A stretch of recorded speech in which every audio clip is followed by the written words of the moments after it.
Bismillahirrahmanirrahim. Assalamualaikum warahmatullahi wabarakatuh.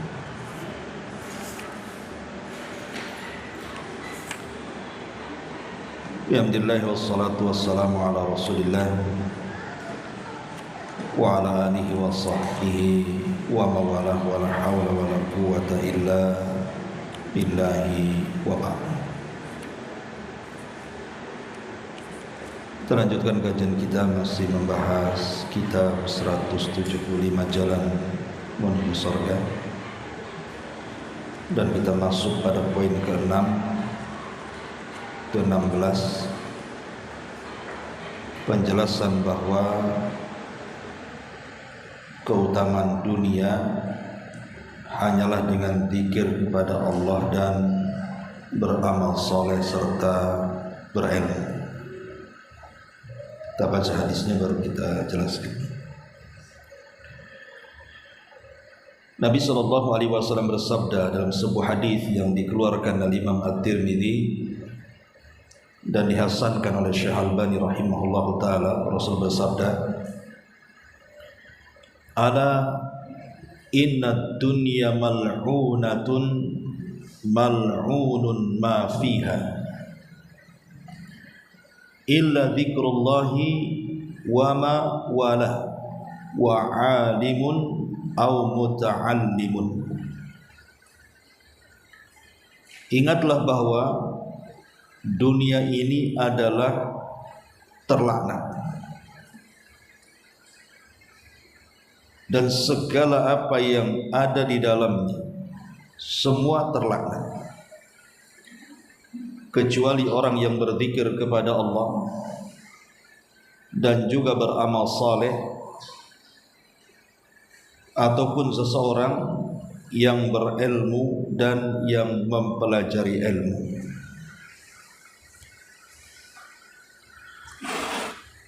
Ma'asyiral muslimat yang dimuliakan Allah Subhanahu wa taala, di dalam hadis ini Nabi SAW menyebutkan 3 perkara di antara jalan menuju surga Allah Subhanahu wa taala. Pertama, berzikir kepada Allah Subhanahu wa taala. Yang kedua, memperbanyak amal saleh, dan yang ketiga, menuntut ilmu dan mengajarkan ilmu. Nabi SAW mengatakan, "Ala inna dunya mal'unatun mal'unun ma fiha." Ingatlah, dunia ini sungguh terlaknat, dan semua yang ada di dalam dunia ini juga dilaknat oleh Allah Subhanahu wa taala. Apa maknanya? Dikatakan oleh para ulama, di antaranya Al-Hafidh Ibnu Rajab Al-Hambali rahimahullahu taala mengatakan, maksud dunia dilaknat dan orang-orang yang di dalamnya juga dilaknat karena dunia itu mub'idatun an ta'atillahi azza wa jalla, menjauhkan dari ketaatan kepada Allah. Itulah sebabnya kenapa dunia ini dan isi yang ada di dalamnya terlaknat, karena dunia ini bisa menjauhkan kita dari ketaatan kepada Allah dan melalaikan dari mengingat Allah. Kenapa demikian? Karena ada 3 hakikat dunia yang harus diketahui. Hakikat pertama, kalau kita memperhatikan dunia ini adalah laibun walahun. Isinya hanya main-main dan perkara-perkara yang tidak ada faedahnya. Dan itulah kebanyakan orang-orang yang mengisi dunia. Kebanyakan orang-orang yang hidup di atas bumi atau di dunia ini, kebanyakan mereka hanya main-main dan melakukan hal-hal yang tidak ada faedah. Dan itu disebutkan di dalam Al-Qur'anul Karim bagaimana Allah Subhanahu wa taala ketika menjelaskan tentang hakikat daripada dunia.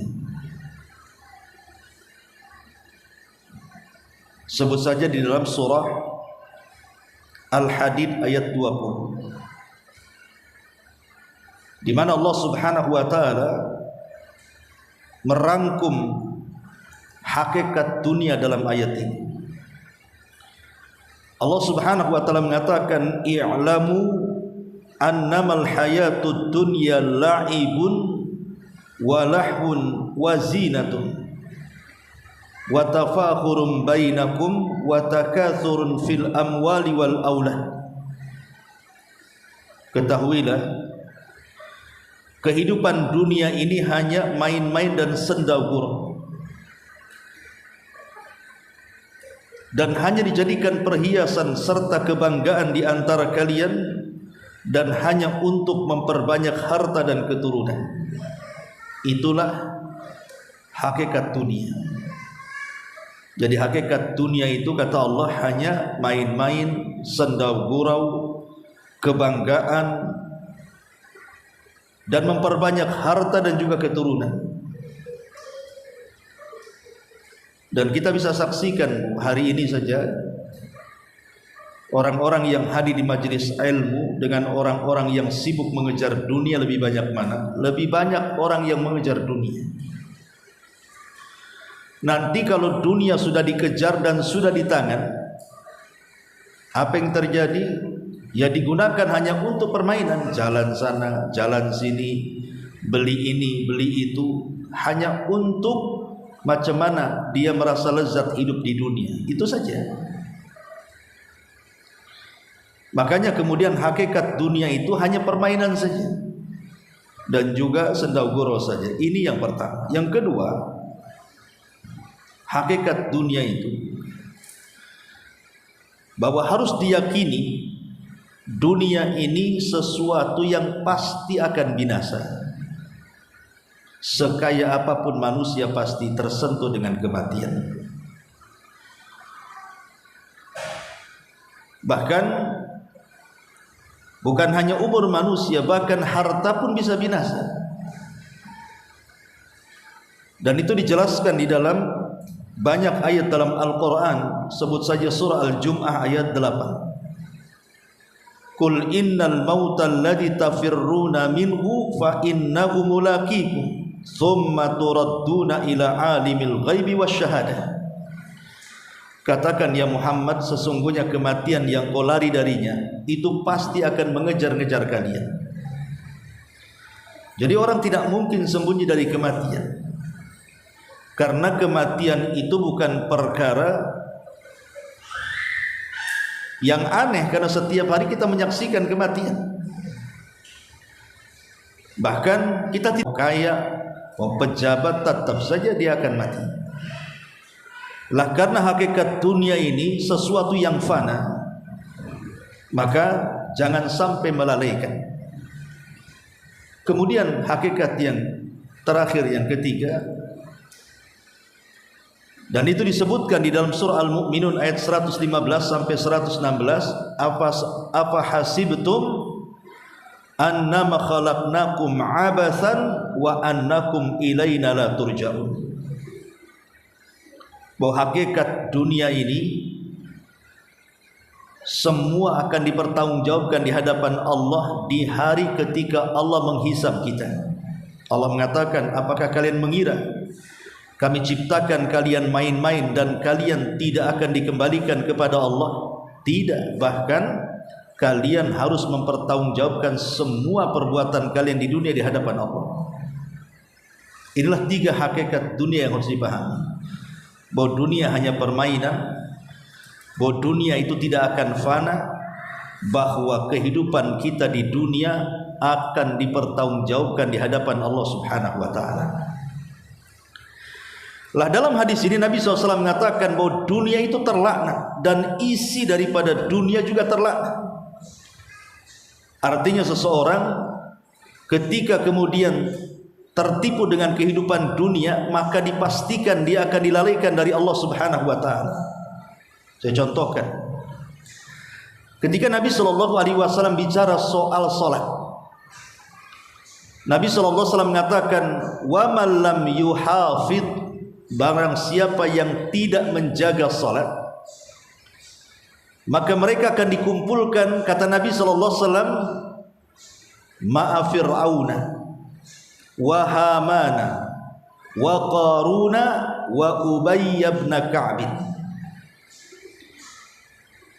Jadi orang-orang yang mereka tidak menjaga salat di dunia, maka di akhirat akan dikumpulkan bersama Fir'aun, bersama Haman perdana menteri Fir'aun, bersama Qarun dan bersama Ubay ibn Ka'b. Kenapa kemudian Nabi menyebutkan 4 manusia ini, bahwa orang yang tidak menjaga salat dikumpulkan dengan 4 orang ini? Pertama dengan Fir'aun. Kenapa Fir'aun? Karena Fir'aun itu disibukkan dengan kekuasaan. Dia takut kalau seandainya bayi yang dilahirkan dalam mimpinya itu akan merebut kekuasaannya. Makanya dia dengan tega membantai anak-anak kecil yang laki-laki karena dikhawatirkan dia yang akan menumbangkan kekuasaannya. Artinya kekuasaan itu melalaikan sholat. Orang kalau sudah berkuasa sibuk, belum jadi lagi kampanye saja sudah lupa sholat. Baru kampanye sana sini kan, nanti sana ngelobi sana ngelobi sini, minta dukungan ini, akhirnya capek di jalan, lupa sholat. Itu belum jadi, cemana sudah jadi. Makanya dicontohkan dengan Fir'aun di sini, karena Fir'aun itu dia menjaga kekuasaannya sehingga kufur kepada Musa dan Tuhannya. Yang kedua, Haman. Haman itu siapa? Perdana menteri Fir'aun. Dia penjilat paling ulung dengan Fir'aun. Orang-orang para penjilat penguasa dari kalangan menteri-menteri atau orang-orang yang mungkin ingin dekat dengan penguasa, maka dia akan membuat berbagai macam cara supaya bisa dekat penguasa, dan itu melalaikan ibadah. Karena dia harus memfitnah sana sini, dia membuat berita hoax sana sini, yang penting dia bisa menjilat penguasa. Dari situlah dia melalaikan dari ibadah salat dan ibadah-ibadah yang lain. Kemudian yang ketiga dengan Qarun. Qarun dikenal apa? Hartanya. Jadi harta itu bisa melalaikan orang dari ibadah, karena buktinya Qarun ini ketika diajak beriman kepada agama Nabi Musa, dia menolak. Bahkan dia merasa bahwa dengan kekayaannya jauh lebih mulia dibandingkan Musa. Dan itu yang terjadi hari ini. Makanya sering saya katakan, hari ini orang-orang yang mereka dekat dengan ilmu, dekat dengan Allah, dekat dengan ketaatan, itu terkalahkan dengan para pemilik dunia di tangan. Contoh sederhana, kalau ada rapat nih, umpamanya di yayasan, di masjid, atau di tempat-tempat mana saja, di ormas-ormas, di partai-partai kan itu, suara yang paling didengar siapa? Orang kaya. Karena dengan kekayaan itu bisa menyetir segalanya. Kalau ada rapat itu mesti orang kaya yang dahulukan ucapannya. Walaupun di depannya ada ulama, ada ustadz, ada kiai, mereka disisihkan semuanya. Alasannya apa? Jarang-jarang ada orang kaya bantu kita. Kalau ustadz bisa kita cari gitu. Terbalik-balik kan dunia ini. Atau sering saya contohkan, ibulah kalau seandainya punya anak perempuan, kemudian dilamar oleh satu orang kaya raya, satu pula miskin papa gitu ya. Tapi yang miskin ini jangan salah hafal Quran, si kaya ini bego pula tak tahu agama. Tetapi kebanyakan hari ini orang tua pasti akan memandang bagus dilamar orang kaya, jelas hidupnya terjamin juga, bisa bantu pula ekonomi orang tuanya.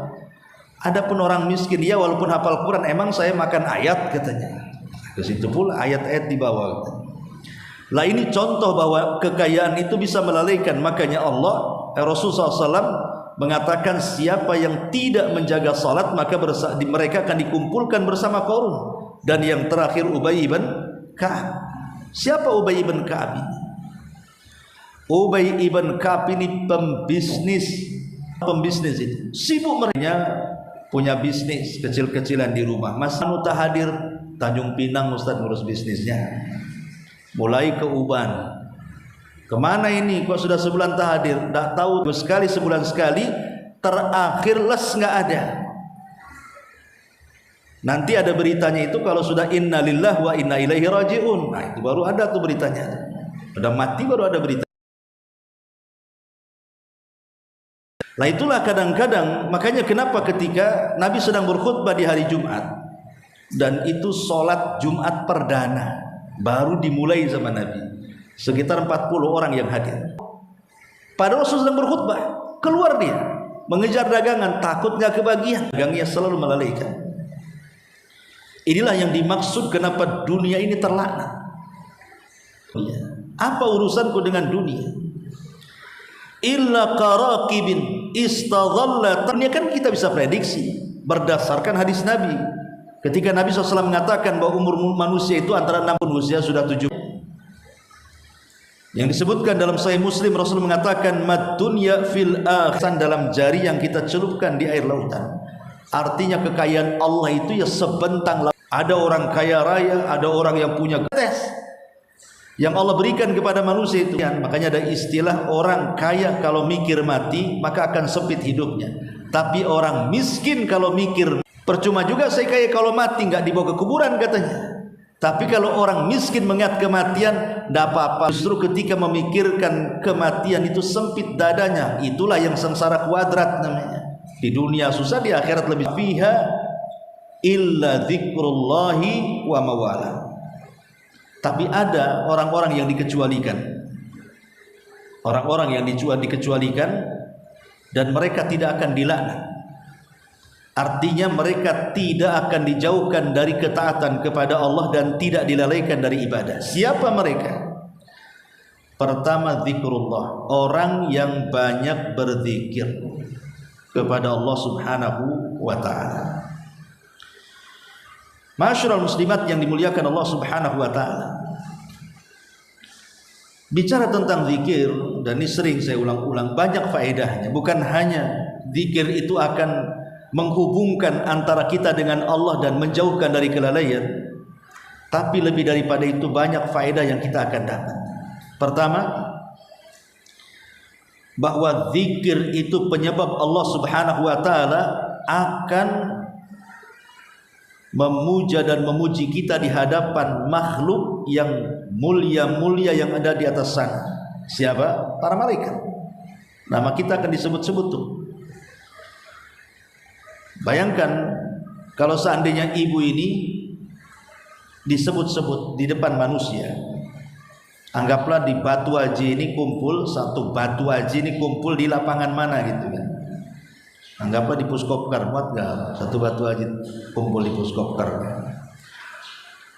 Tiba-tiba kemudian ada kunjungan dari presiden datang kemari. Ketika berpidato, kan itu wartawan banyak tuh kalau presiden datang itu.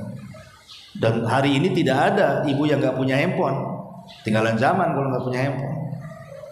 Pasti ada juga yang kemudian meliput kan, baik wartawan ataupun pribadi. Tiba-tiba presiden menyebut nama ibu dan memuji-muji di hadapan orang satu kota Batam. Tahu-tahu viral satu Indonesia. Apa enggak bangga? Bangga orang itu kan, ngembang tuh hidungnya. Nama saya viral, disebut-sebut Pak Presiden, dipuji-puji lagi, komennya bagus-bagus lagi. Itu baru dipuji presiden itu sama rakyat Batam. Ini yang memuji kita Allah, yang menciptakan presiden dan menciptakan semua orang Batam. Jadi kita akan disebut-sebut di hadapan para malaikat, kan luar biasa. Malaikat ini jumlahnya nggak ada yang tahu kecuali Allah Subhanahu wa ta'ala. Allah langsung yang nyebut nama kita dan memuji kita di hadapan para malaikat. Nah ini luar biasa. Kita akan menjadi selebritis langit. Nah inilah yang pertama, zikir itu bisa menyebabkan seperti itu. Allah mengatakan fadkuruni adzkurukum, ingat aku akan ingat kalian. Kemudian yang kedua, Zikir itu menyebabkan Allah akan bersalawat kepada kita dan juga para malaikat juga akan bersalawat kepada kita. Allah mengatakan dalam surah Al-Ahzab ayat 41-43, Ya ayyuhalladzina amanu dzkurullaha dzikran katsiran wasabbihuhu bukratan wa asila. Huwallazi yusalli 'alaikum wa malaikatuhu liyukhrijakum minadh-dhulumati ilan nur wa kana bil mu'minina rahimah. Hai orang-orang yang beriman, berzikirlah kepada Allah dengan zikir yang banyak dan bertasbihlah kepada Allah di waktu pagi dan petang kalian, karena Allah Dia akan memberikan salawat kepada kalian. Begitu juga para malaikat akan memberikan salawat kepada kalian untuk mengeluarkan kalian dari kegelapan menuju cahaya. Dan bagi orang-orang yang beriman, Allah sangat sayang dengan mereka. Apa makna salawat Allah kepada orang yang berzikir, dan apa makna salawat malaikat kepada yang berzikir? Makna salawat Allah kepada orang yang berzikir artinya Allah akan melimpahkan rahmatnya kepada kita, dan kita sangat berhajat dengan rahmat. Orang masuk surga saja bukan karena amalan, karena rahmat. Maka Allah subhanahu wa ta'ala akan melimpahkan rahmatnya kepada kita, kasih sayangnya kepada kita. Sebab kalau Allah subhanahu wa ta'ala sudah sayang kepada kita, maka pun apa yang kita hajatkan pasti Allah akan kabulkan. Kemudian salawat malaikat kepada kita artinya malaikat akan memintakan ampun akan dosa-dosa kita. Ya Allah, ampunilah dosa ibu Anu yang berzikir itu. Dan ini luar biasa. Kadang kita ini malas untuk istighfar, malaikat pula kemudian memintakan ampun akan dosa-dosa kita karena zikir kita. Ini yang kedua. Yang ketiga, bahwa zikir itu menyebabkan i'anatullahi lana, menjadi penyebab Allah akan banyak memberikan pertolongan kepada kita. Nabi SAW mengatakan dalam hadis Abi Hurairah radhiyallahu an, dikeluarkan Imam Ibnu Majah dan disahihkan oleh Syekh Albani, Innallaha azza wa jalla yaqul. Dalam hadis qudsi Allah berfirman, Ana ma'a abdi idza huwa dzakarani wa taharrakat bi syafatah. Saya akan bersama hamba apabila hambaku terus mengingat aku dan kedua bibirnya bergerak-gerak berzikir untukku. Lihat bagaimana di sini Allah berfirman hadis qudsi, Allah, aku akan bersama hamba. Kalimat kebersamaan di sini maknanya Allah Subhanahu wa taala akan memelihara kita, akan menolong kita, akan menjamin kita, akan memberikan kebahagiaan kepada kita. Karena kalau Allah sudah menolong kita, tidak ada yang mampu mengalahkan kita. Backingnya langsung Allah. Ya. Ini yang ketiga. Yang keempat, bahwa memperbanyak zikir itu iqtidaan, dalam rangka mencontoh. Siapa yang kita contoh? Nabi. Karena Nabi SAW dijelaskan dalam hadis Aisyah itu, kana Nabi SAW yadhkurullaha ala kulli ahyani. Rasul itu senantiasa berzikir dalam kondisi apapun. Dia senantiasa lisannya itu terus berzikir. Itulah Nabi.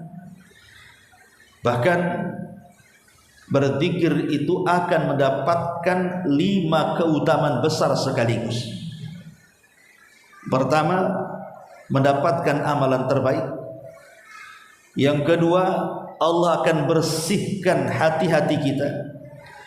Yang ketiga, Allah akan angkat derajat kita. Yang keempat, Allah Subhanahu wa taala akan memberikan balasan pahala lebih besar dibandingkan orang yang menginfakkan seluruh harta emasnya. Dan yang terakhir, Allah akan berikan pahala jauh lebih besar dibandingkan orang yang mati syahid. Ini 5 perkaranya. Dan itu disebutkan dalam satu redaksi hadis. Kata Nabi SAW dari hadis Abi Darda radhiyallahu anhu. Kata Rasul, ala unabbiukum bi khairi min a'malikum. Maukah kuhabarkan kalian sebaik-baik amal? 1. Wa azkaha inda malikikum. Lebih bersih hati kalian di sisi Rabb kalian. 2. Yang ketiga, wa arfauha fi darajatikum, Allah angkat derajat-derajat kalian di dunia dan di akhirat. Kemudian yang keempat, wa khairul lakum min infaqi adz-dzahabi wal warik, dan lebih baik dibandingkan orang yang sedekah dengan emas dan perak. Kemudian yang terakhir, wa khairun lakum min an talqau aduwakum fatadribu a'naqahum wa yadribu a'naqakum, dan itu lebih baik dibandingkan kalian berjumpa dengan musuh engkau yang bunuh dia atau dia yang membunuh engkau. Kemudian sahabat mengatakan, tentu wahai Rasul, amalan apa itu? Maka Rasul mengatakan, zikrullah, berzikir kepada Allah Azza wa Jalla. Ini juga keutamaan. Kemudian juga keutamaannya adalah zikir ini menyebabkan turunnya ketenangan, sakinah, dan juga mawaddah, ketenangan, kebahagiaan, rasa cinta kepada Rabbnya, dan begitu seterusnya. Karena hadis mengatakan, tidaklah sebuah kaum berzikir kepada Allah, la yaqudu qaumun yadhkurunallaha, tidaklah sebuah kaum mereka berzikir kepada Allah, illa haffathumul malaikatu, kecuali malaikat akan mengepak-ngepakkan sayap di bawah orang-orang yang berzikir itu, wa ghasyiyatuhumur rahmah, Allah akan tebar rahmat di tengah-tengah mereka, wa nazalat alaihimus sakinah. Di sini syahidnya, Allah akan turunkan ketenangan zahiran wa batinan, baik secara zahir ataupun secara batin. Karena begini, ada orang kalau ada masalah, stres, sumpah, kadang-kadang mencari ketenangan itu kan entah ke pantai, duduk-duduk di pantai gitu, atau ke gunung, atau ke hutan, itu masih mending. Tapi ada juga yang bermaksiat, kadang minum khamr, ke diskotik, ke tempat-tempat maksiat. Apakah kemudian dengan cara itu hati kita tenang? Tidak. Karena Allah Subhanahu wa taala mengatakan, ala bi dzikrillahi tatmainnul qulub. Ingatlah dengan zikir kepada Allah, itu yang bisa menenangkan hati. Jadi yang lain itu sekalipun menambah ketenangan hanya sementara saja. Nanti stres lagi tuh. Apalagi kemudian kalau stres, ada di Singapura daripada stres di Batam. Pulang dari Singapura tuh lebih stres lagi karena habis duitnya. Stres kepalanya, tembok dompet tipis lagi, makin stres kan.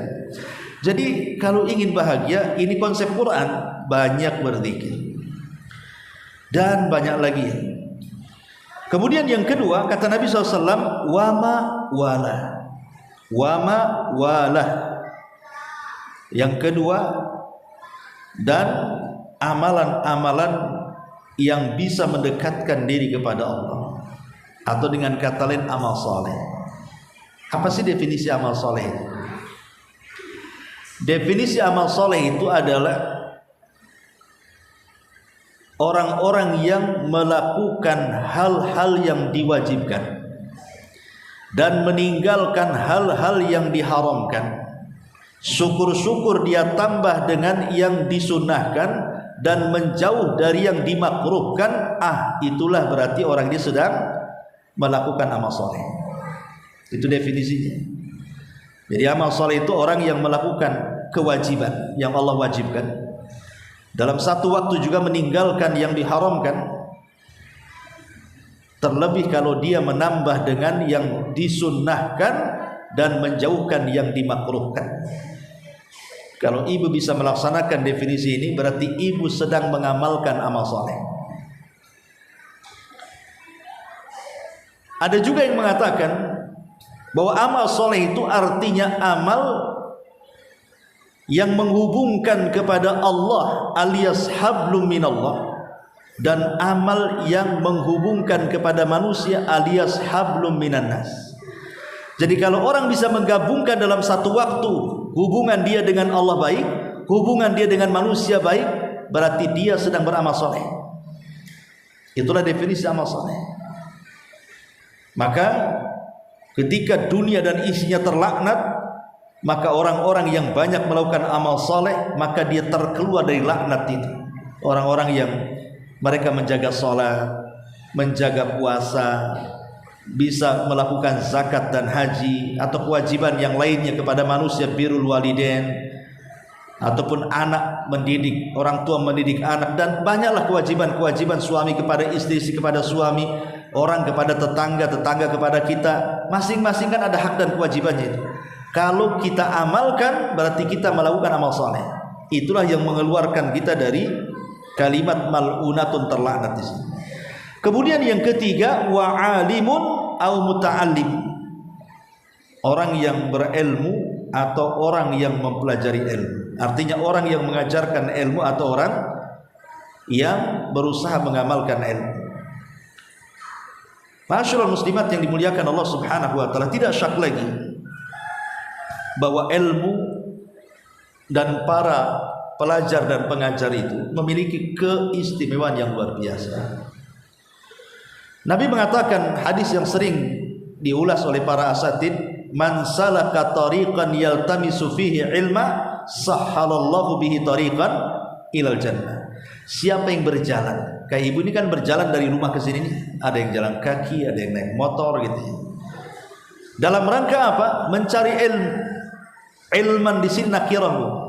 Nakirah itu tufidul bisa berupa ilmu agama, bisa berupa ilmu dunia. Allah akan mudahkan jalan dia menuju surga. Kalau ilmu agama jelas memudahkan kita masuk surga, lah kok ilmu dunia masuk pula di dalamnya? Kenapa Rasul menggunakan ilman nakirah sehingga masuk dalamnya ilmu dunia?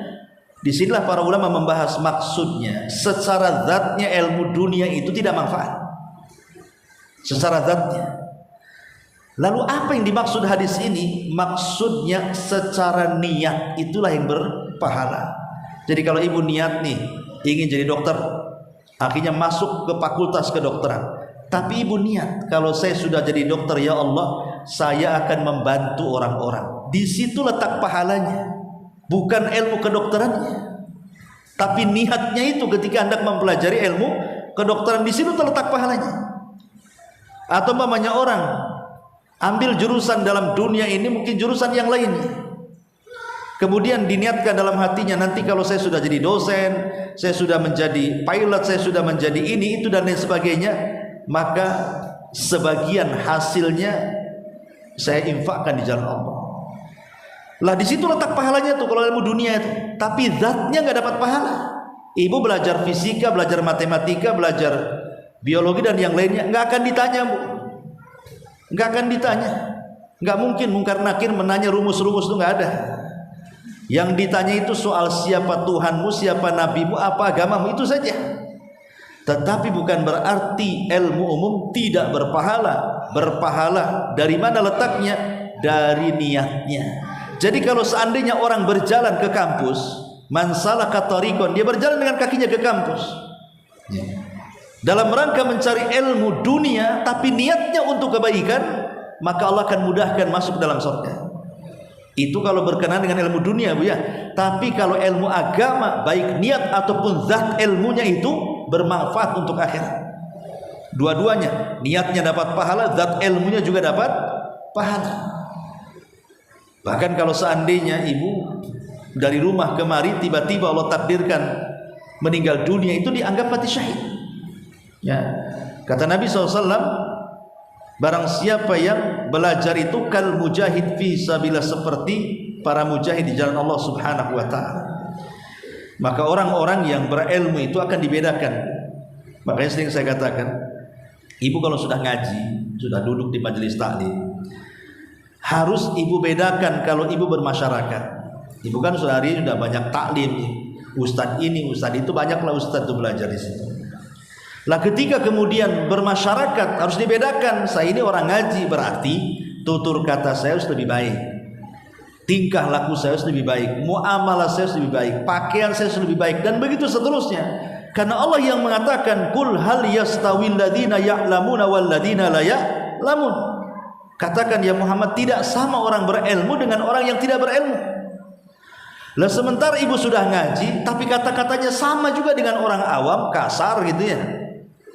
Lalu apa bedanya? Pada Allah bedakan antara orang berilmu dan yang tidak berilmu. Kalau begitu ya tidak sama saja, nggak ada bedanya kan? Berarti ibu belum berilmu kalau begitu. Kalau sama saja, itulah yang membedakan ilmu antara orang yang menuntutnya dengan orang yang tidak menuntutnya.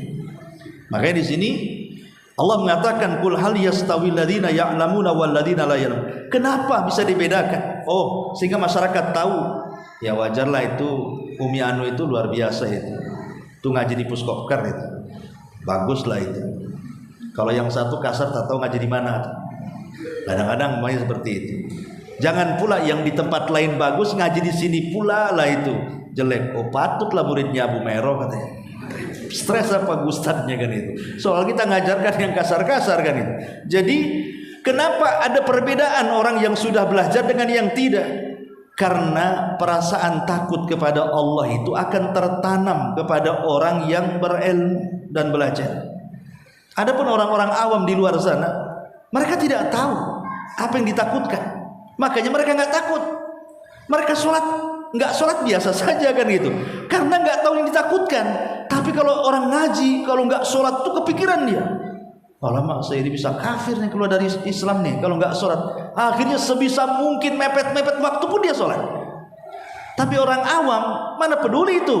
Dari sini Allah mengatakan innama yakhshallah min ibadihil ulama. Orang yang takut kepada Allah merekalah orang-orang yang berilmu. Kenapa demikian? Karena orang yang berilmu tahu apa yang ditakutkan, sementara orang awam itu tak paham apa yang ditakutkan, makanya mereka nggak takut. Ya. Lah disinilah pentingnya kemudian orang itu belajar mengamalkan ilmu dan mengajarkan ilmu, karena akan terkeluar dari mal'unatun tadi, dari laknat Allah Subhanahu wa taala. Wallahu alam. Ini diantara keterangan hadis tentang 3 kelompok yang terkeluar dari laknat Allah Subhanahu wa taala di dunia. Baik, sebelum saya tutup, silakan kalau ada yang bertanya.